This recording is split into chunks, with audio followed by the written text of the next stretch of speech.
Friends, welcome back. We will be discussing chapter 6.2 Yoga and Bhakti Yoga. Friends, we start with this chapter. There are five subparts to it. 6.21.1 deals with what is yoga, 6.2.2 deals with four types of yoga, 6.2.3 deals with two types of Bhakti Yoga, 6.2.4 deals with the yoga ladder, and 6.2.5 deals with attaining Bhakti. Let us start with 6.2.1. What is yoga? Yoga is derived from the Sanskrit root word yuj, which means to add, join, or unite. Thus, yoga helps us to connect with our deepest spiritual essence within the Spirit Supreme to share His divine love in the world. Yogi is not recognized simply by a flowing beard or long hair. Yoga is also not just a posture for physical fitness, stress relief, or for earning fabulous wealth. They are byproducts or external results of performing asanas, which is only one aspect of the Astanga Yoga system. The eightfold yoga process explained below. 1. Yama, don'ts or the regulations. Niyama, do's or the rules. Asana, physical postures for the body. Pranayam, breathing exercise to purify the mind. 5th, pratyahar, shutting the senses. 6th, dharana, holding the Lord's divine form in the mind. 7th, dhyana, intense meditations on Lord's beautiful transcendental form. 8th, samadhi, total absorption in our eternal spiritual love of God. Thus, yoga's perfection is to achieve samadhi or awaken our eternal love for the Supreme Being. There are four types of yoga processes as described below. 6.2.2, the four types of yoga. 1. Karma Yoga, the yoga of action that chiefly engages the senses in the work for the Supreme. There are two types of Karmi Yogis. Sakarma Karmi Yogi is very passionate and disciplined in his work. For him, work is worship. He desires to enjoy its fruit in this life and the heavens in the next. Second is the Nishkam Karmi Yogi, is also determined worker but without material desires. Since he is not motivated by the results, he is not become proud or intoxicated by success, nor is he frustrated in failure. For him, joy, satisfaction, and inner peace are more important than his labor's external fruits. Second, Jnana Yoga, the yoga of wisdom that primarily engages the mind to gather knowledge. A Jnana Yogi, by his philosophical study and deep insight, is aware that all enjoyments of this world eventually lead to suffering and death. Thus, he sees the futility of material life and renounces gross external activities. However, internally, he is very active in mental speculations to achieve material peace.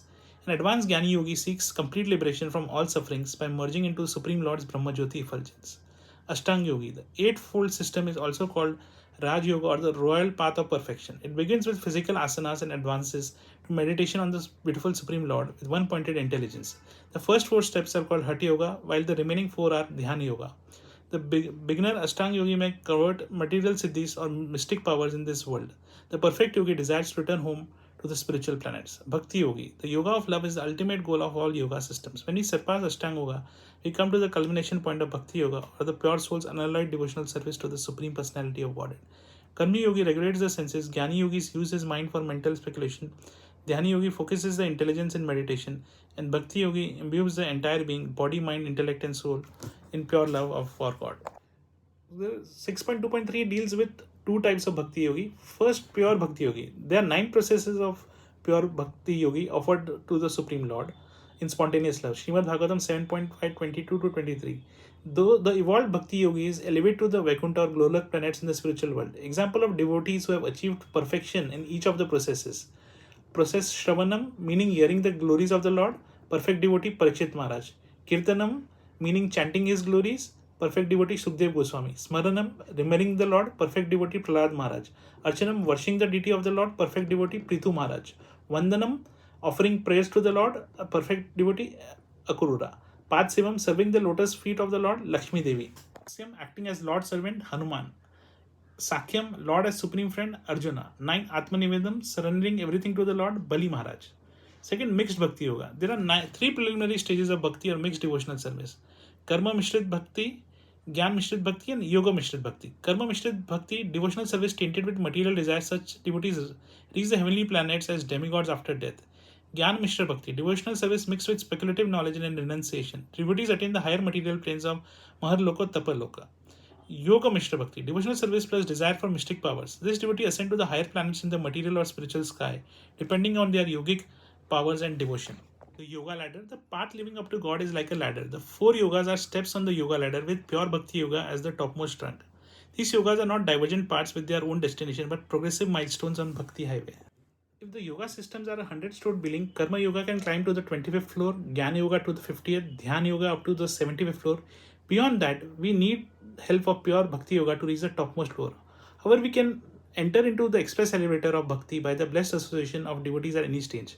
Pure bhakti is like an elevator or lift that can easily and quickly promote us from rock bottom to the topmost floor, while the other processes are slow and cumbersome, treks up flight of stairs. The yoga ladder, a devotee is favored over a regular yogi in the following ways. Friends, the entire chart is depicted at page 216 of the book. It will give a clear cut guidance of this entire chart. And now the yoga ladder. Two advantages of this yoga ladder of a non-devotee yogi may never understand the highest rung in to attain Krishna's pure love. The second disadvantage of a non-devotee yogi is depends only on personal power for spiritual growth. Two advantages of a devotee yogi is blessed with the highest destination of Krishna's sweet association. Second, Krishna's divine mercy adds to the yogic efforts for faster results. But those who always worship me with exclusive devotion, meditating on my transcendental form, to them I carry what they have and I preserve what they have. Bhagavad Gita 9.2.22. Friends, now let us discuss 6.2.5, that is attaining bhakti. It takes lifetimes to cultivate karma, gyan, dhyan or work, knowledge and meditation. However, we can achieve perfection of bhakti yoga within one lifetime. One, how can one elevate from karma yoga to bhakti yoga? When we work with gratitude and devotion for the Supreme, our work becomes worship. Krishna assures us that work done in a sacrifice for Vishnu has to be performed. Otherwise, work causes bondage in this material world. Therefore, O son of Kunti, perform your prescribed duties for his satisfaction, and in that way you will always remain free from the bondage. Bhagavad Gita 3.9. Thus, whatever we do or offer or give away when performed for the pleasure of the Supreme Lord is immediately transformed into bhakti or divine loving service. Bhagavad Gita 9.27. How can we elevate from Gyan Yogi to Bhakti Yogi? Sri Krishna proclaims in the Bhagavad Gita 7.9 that after many births and deaths, he who is actually in knowledge, Jnana, surrenders unto me, knowing me to be the cause of all causes. That is such a great soul is very rare. It's a misconception that Bhakti Yoga is meant for emotional and sentimental, while Gyan Yoga is for the intellectuals. The truth, however, is that one comes to the point of Bhakti only after cultivating knowledge for many lifetimes. Bhakti has the power to perfectly harmonize the emotions and intelligence in devotional service to the Supreme Lord. How can one elevate from Dhyana Yoga to Bhakti Yoga? In Bhagavad Gita 6.46, Sri Krishna instructs everyone to become a yogi because yogi is greater than the ascetic, wiser than the wisest, and superior to the fruitive worker. Therefore, O Arjuna, in all circumstances be a yoga. Krishna further encourages a yogi to begin Bhakti Yoga because of all yogis, the one who with great things of me within himself renders transcendental loving service to me. He is the highest of all. This is my opinion. Bhagavad Gita 6.47. In next section, we will explore the further FAQs on Bhakti Yoga. However, to summarize this chapter first, yoga means to unite, join or connect our spiritual essence of pure love to the Supreme Lord. Physical health and stress relief are valuable byproducts but not the highest goals of yoga. There are four types of yoga: Karma Yoga, Jnana Yoga, Dhyana Yoga and Bhakti Yoga. Karma Yoga helps us to increase material well-being. Jnana Yoga helps to gain knowledge and mental peace. Dhyana Yoga for powers.